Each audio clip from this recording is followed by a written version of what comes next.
Como se coloca um preço em algo que nasce puramente da criatividade, ou do intelecto e até da espiritualidade? É uma pergunta bem complexa, né? E algo que assombra muita gente que produz conteúdo hoje em dia. Demais. Geralmente, precificar um livro, ou uma arte, um serviço autoral, acaba virando um grande chute no escuro. Existe hum, aquela mistura de olhar para o que o mercado está fazendo com uma intuição puramente baseada na esperança de dar certo. Sim, a velha tática de sentar na frente do computador, digitar um valor, achar que ficou muito caro, aí diminui um pouco, e no fim das contas, não tem nenhum método real ali, sabe? Exato. Mas, na nossa imersão de hoje, a gente vai explorar a história de alguém que decidiu dar um fim absoluto a essa intuição fragmentada. Estamos falando de um autor independente, o Dalton Campos Roque, da editora Consciencial. Ele, transformou o caos da precificação de livros físicos e e-books numa ciência exata. E o material que a gente tem na mesa hoje para esse mergulho é riquíssimo, viu? Foge bastante do padrão do mercado editorial independente. A nossa pilha de fontes inclui textos explicativos sobre a filosofia editorial dele, tabelas complexas de custos de impressão, matrizes de classificação de obras e diretrizes matemáticas incrivelmente estritas. É um nível de detalhe absurdo. Ele criou tudo isso para alimentar um sistema próprio no Excel que funciona quase como um assistente de precificação editorial. Pois é, e é um nível de sistematização que normalmente a gente só vê em grandes corporações, né? Mas aqui está sendo aplicado ao trabalho de um único criador. Então, a nossa missão hoje é desvendar essa engenharia por trás do preço de um livro. Mostrar para quem acompanha a gente como é possível sair daquela ansiedade constante, sabe? De não saber se o preço está certo ou se o custo da gráfica vai engolir todo o lucro. Mostrar como construir um modelo matemático de verdade. E o mais interessante é que esse modelo não foca apenas no lucro pelo lucro. O próprio material destaca que o objetivo final de tudo isso é trazer serenidade e coerência estratégica. É como se ele tivesse construído um cérebro editorial operando inteiramente dentro de planilhas. Nossa, sem um cérebro editorial. E vamos começar mergulhando na primeira parte dessa genialidade toda, que o autor chama de a filosofia das duas camadas. Porque o problema inicial que as fontes relatam é bem universal para quem publica de forma independente. O preço não nasce de um fator só. Com certeza não.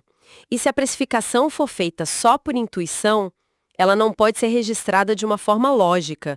E o pior, não pode ser auditada depois e nem ajustada em escala.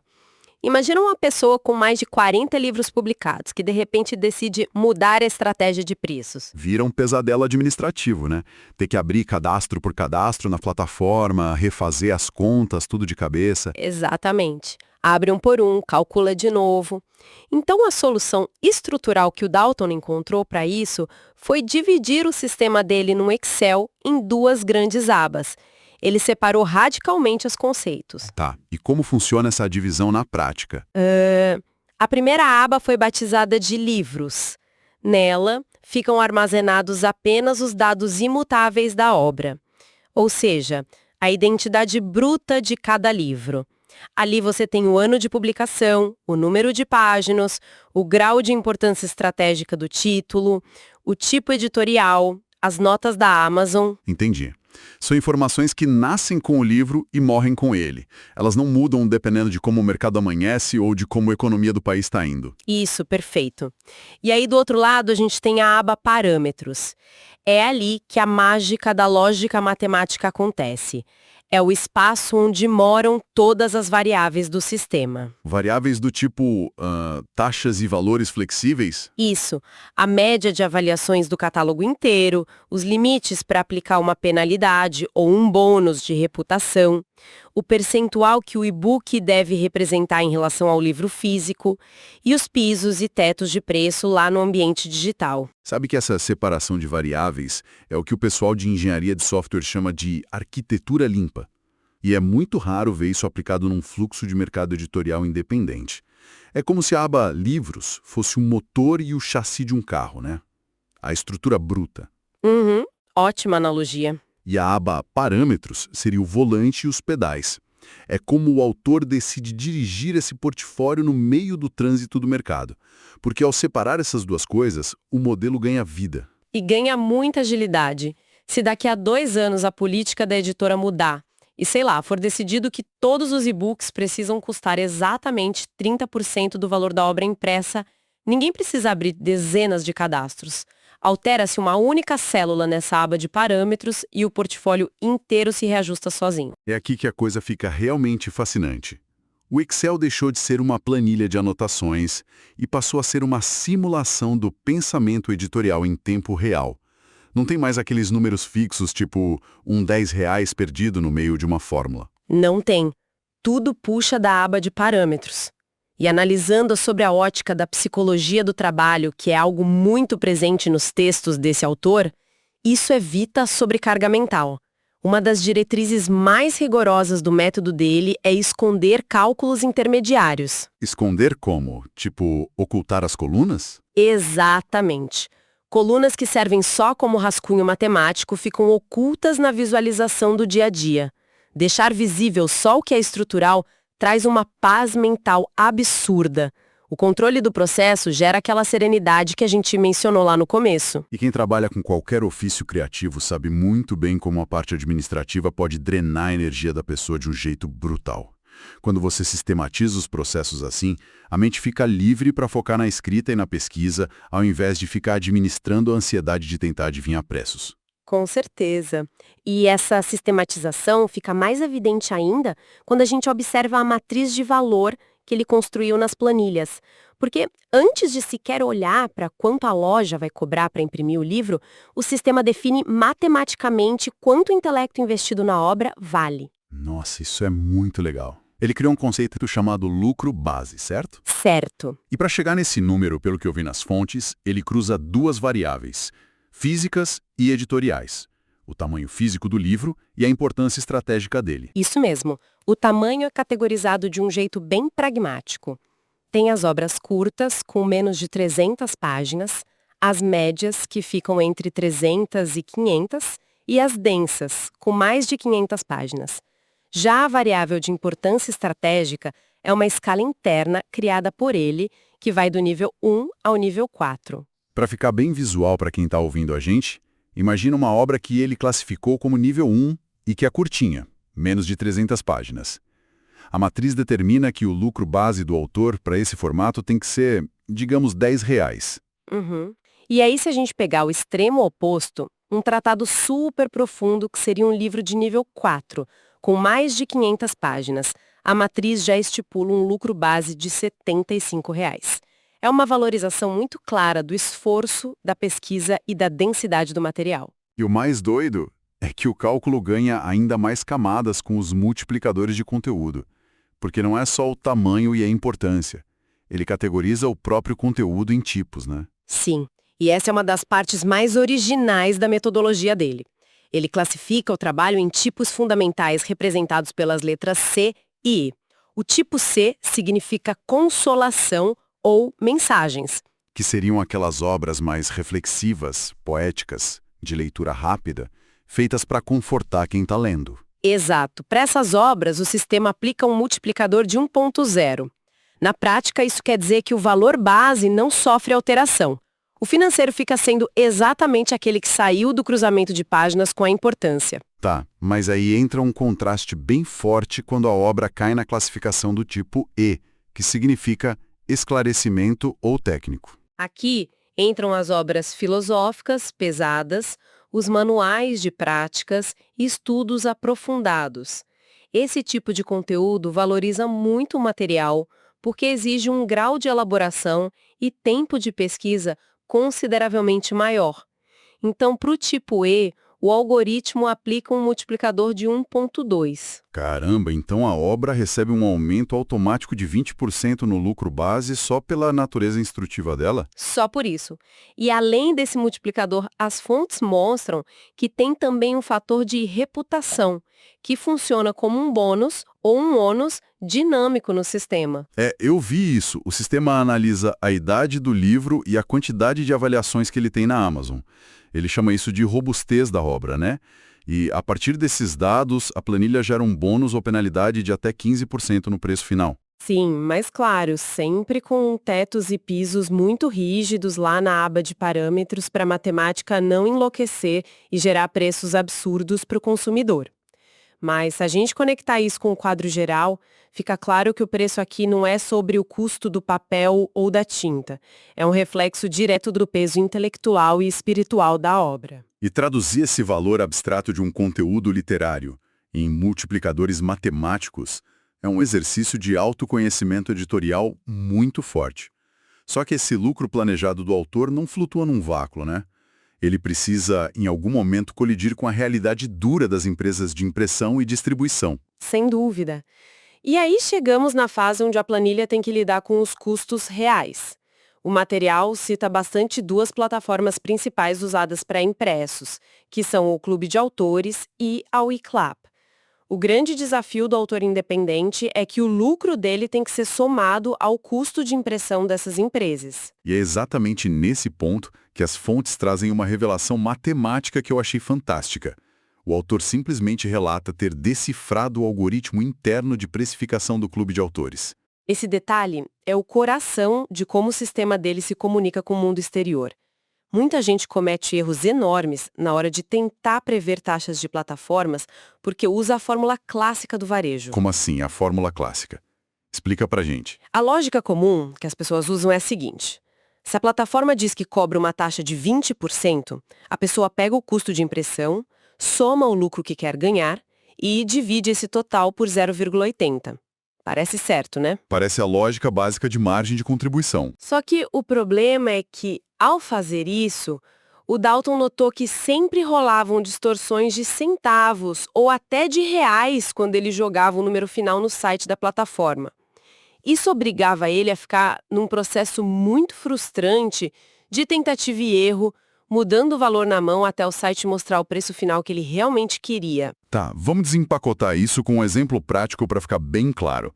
Se a gráfica cobra R$ 20 para imprimir o livro e o autor quer colocar R$ 10 limpos no próprio bolso, o total da obra não é simplesmente R$ 30 mais uma taxa genérica. Exato. Porque se a plataforma cobrasse 20% sobre os R$ 30 totais, ela pegaria R$ 6 para ela. A gráfica ainda precisa dos R$ 20 dela. E aí sobrariam só R$ 4 para o autor, destruindo completamente a meta inicial de ganhar 10. Então ele percebeu que a matemática do site rodava de um jeito diferente. E foi investigar. E aí ele descobriu o mistério da constante K.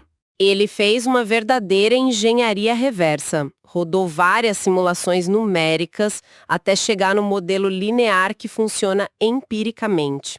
A fórmula exata que roda por trás do site, segundo o mapeamento dele, é que o preço final para o público é igual ao custo de impressão somado à parte do autor multiplicada por essa tal constante K. E ele conseguiu cravar o valor desse K, né? Que ficou em 1,1874. Tá, mas o que isso significa na prática para quem está ouvindo? Por que achar esse número exato importa tanto? Importa porque traz previsibilidade absoluta para o processo. Essa constante prova, por A mais B, que a taxa de serviço da plataforma incide apenas sobre o lucro do autor, e não sobre o custo de produção do livro físico. Entendi. O custo da gráfica é repassado seco sem uma margem de serviço em cima do papel e da tinta. Perfeito. E entender esse comportamento sutil muda o jogo todo, porque ao saber que o multiplicador é esse 1,1874, ele eliminou totalmente aquela necessidade de abrir o site, preencher o formulário e ficar chutando números. O cálculo se tornou determinístico. A planilha do Excel consegue dizer para ele exatamente qual vai ser o preço final na loja, muito antes de ele fazer o login no sistema. Exatamente. Só que a automação completa precisa lidar com mais uma camada, porque as regras do varejo exigem mais do que matemática pura e seca. O material detalha uma etapa posterior super refinada, que lida com a psicologia do preço. Ah, os finais 99,99? Isso.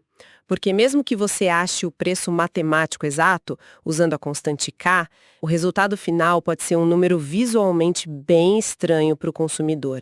Na nossa cultura de consumo, preços tipo R$ 45,32 causam uma certa estranheza. Não tem cara de preço de prateleira, né? E aí o sistema dele tem uma regra inegociável descrita nas fontes. Todos os livros físicos precisam obrigatoriamente terminar com vírgula 90. E os e-books devem terminar com vírgula 99. E o movimento de mestre dele aqui não é só somar uns centavos no final. Porque se a planilha simplesmente pegasse aquele preço quebrado de R$ 45,32 e forçasse um 90 no final, isso bagunçaria todo o valor que o autor planejou receber. A taxa da plataforma ia comer a diferença. Então o que ele faz? A planilha dele faz uma conta de ida e volta que é incrível. Primeiro, ela roda o cálculo puro. Soma a impressão, o lucro base, os multiplicadores de conteúdo, os bônus e aplica a constante K. Digamos que deu os R$ 45,32. O Excel pega esse valor e arredonda para cima, buscando o próximo número terminado em 90. Então o preço público pula para R$ 45,90. Isso, e aí que a mágica acontece. A planilha pega esse novo preço travado de R$ 45,90 e refaz a conta inteira de trás para frente. Nossa, genial! Ela subtrai o custo da impressão primeiro? Isso, ela tira a impressão e divide o que sobrou pela constante K, de 1,1874. O resultado dessa engenharia reversa revela para o autor o valor exato até os últimos centavos que ele precisa digitar lá no campo qual é a sua margem no painel da plataforma. E aí, quando o site aplicar a própria matemática deles em cima desse valor sugerido, o preço da vitrine vai bater perfeitamente nos R$ 45,90. Cara, isso não dá nenhuma margem para erro. Nenhuma frustração de ver o site cobrar alguns centavos a mais ou a menos do que o planejado. É um controle total do processo. E no universo dos e-books publicados na Amazon Kindle, a lógica apresenta algumas nuances diferentes, mas continua sendo incrivelmente controlada. Como o meio digital não tem custo de gráfica, folha por folha, o material mostra que o valor do e-book acaba sendo derivado do físico? Não é? Sim. O sistema permite que a aba de parâmetros defina o e-book como uma fração do livro impresso. Por exemplo, a política da editora pode estipular que a versão digital vai custar 30% do valor do físico, mas sempre respeitando pisos e tetos muito estritos. E olhando as tabelas, a gente vê que nenhum e-book pode custar menos que R$ 7,99. E nenhum pode passar do teto de R$ 24,99.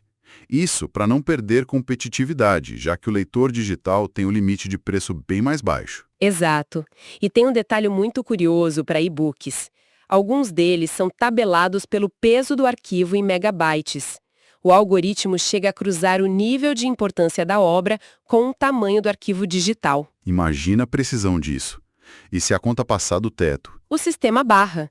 Por exemplo, uma obra de nível 4, super extensa, com um arquivo de uns 20 megabytes, daria na matemática algo perto de R$ 26. Aí o teto de segurança da aba de parâmetros entra em ação e trava em R$ 24,99. É o sistema freando a própria equação para não prejudicar as vendas. Para a gente consolidar todo esse entendimento abstrato que a gente teve até aqui, as fontes trazem vários estudos de caso reais, o que ajuda muito a visualizar a coisa toda em ação. Nós separamos 2 exemplos para ilustrar os extremos desse catálogo. O primeiro caso a gente pode chamar de o peso pesado. O título real do livro é O Karma e Suas Leis. Analisando as métricas, a gente vê uma obra de 546 páginas. Um calhamaço. A importância estratégica em nível 4 e o tipo de conteúdo é E, de esclarecimento. Ou seja, o lucro base já nasce altíssimo e ainda leva um multiplicador de 20%. Sim, mas o ponto central é a função estratégica que está anotada do lado do título na planilha. A função dele é ancoragem. Isso é um conceito fortíssimo em gestão de portfólio. Um livro de ancoragem não é feito para vender milhares de cópias por impulso ou virar hit de ficção, né? De jeito nenhum. O papel dele é fincar a bandeira da autoridade do autor, demonstrar que ele tem domínio e profundidade sobre um tema muito complexo. Por ser tão denso, o preço do e-book desse título vai direto para o teto máximo de R$ 24,99. Ele é a base de prestígio que sustenta os outros livros da editora. E em contrapartida, o segundo estudo de caso ilustra uma missão totalmente oposta. É o que o sistema chama de porta de entrada. Nas planilhas aparecem títulos como mensagens espirituais ou humor quântico da quinta dimensão. Nesses casos, os números são bem mais contidos. A gente está falando de livros na faixa de 200 páginas, de importância nível 1 e do tipo C, de consolação. A função explícita deles é atuar como entrada no ecossistema do autor. E como uma porta de entrada, o papel primário é fisgar novos leitores. A estratégia aqui é reduzir o atrito financeiro ao máximo, para que uma pessoa que nunca leu editora consciencial se sinta confortável em arriscar e conhecer o texto, sem gastar muito dinheiro. Por isso que o algoritmo puxa o preço desses e-books para o piso inferior do sistema, variando ali entre R$ 7,99 e R$ 9,99. É um produto focado na conversão e na fidelidade de longo prazo. E o mais legal é ver como a planilha respeita a função de cada livro. O livro de ancoragem, o de monetização, o de entrada. Cada um segue sua própria regra dentro do mesmo ecossistema. Nenhum livro ali é tratado como genérico. E essa dinâmica toda mostra uma visão de negócios brilhante. A grande sacada dessa imersão, para mim, é ver que a precisão matemática extrema não engessa a criatividade. Muito pelo contrário, ela atua como um escudo. Um escudo protetor. Perfeito. Quando você traduz a sua intenção de mercado para os parâmetros numéricos, você tira o risco daquelas decisões tomadas no calor do momento.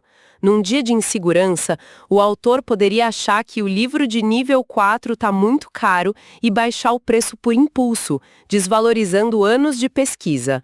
Ou o contrário, tentar cobrar caro demais num livro de entrada e afastar o público iniciante. O algoritmo protege a obra do próprio criador. Incrível! Olha, recapitulando a nossa jornada de hoje, fica muito evidente essa transformação do caos numa máquina de eficiência. Sair do chute no escuro, das tentativas e erros nos sites das plataformas, para um modelo 100% ajustável, verificável e estrito. Um sistema que administra simultaneamente quase 50 obras, sem que a pessoa tenha que gastar horas de trabalho manual toda vez que o cenário muda. E a reflexão que fica para a gente, indo bem além do mercado de livros, é o valor imenso que existe em mapear os próprios processos. Sistematizar o trabalho administrativo é algo que liberta a mente. Quando o Excel ou qualquer ferramenta tira esse peso da gestão braçal das nossas costas, a criatividade ganha espaço para respirar. É literalmente o triunfo do planejamento estruturado sobre a ansiedade diária. Fechou perfeitamente. E isso me leva a um pensamento provocativo que eu queria deixar para quem acompanha a gente hoje. Se a gente parar para pensar, se um processo tão abstrato e subjetivo quanto o valor de um conteúdo espiritual ou poético conseguiu ser traduzido com tanto sucesso por uma equação matemática tão exata... Ao ponto de ter multiplicador de consolação e esclarecimento, né? Exatamente. Se isso é possível, quais outras áreas das nossas vidas poderiam ser otimizadas assim? Quantos processos do nosso dia a dia, coisas que a gente julgam serem puramente emocionais, caóticas ou intuitivas demais, não ganhariam uma leveza absurda se tivessem uma estrutura invisível de parâmetros rodando lá nos bastidores? Fica aí o questionamento para a gente refletir. Fica a reflexão de como a lógica e a organização podem, no fim das contas, ser os maiores aliados da nossa paz mental e da nossa criatividade.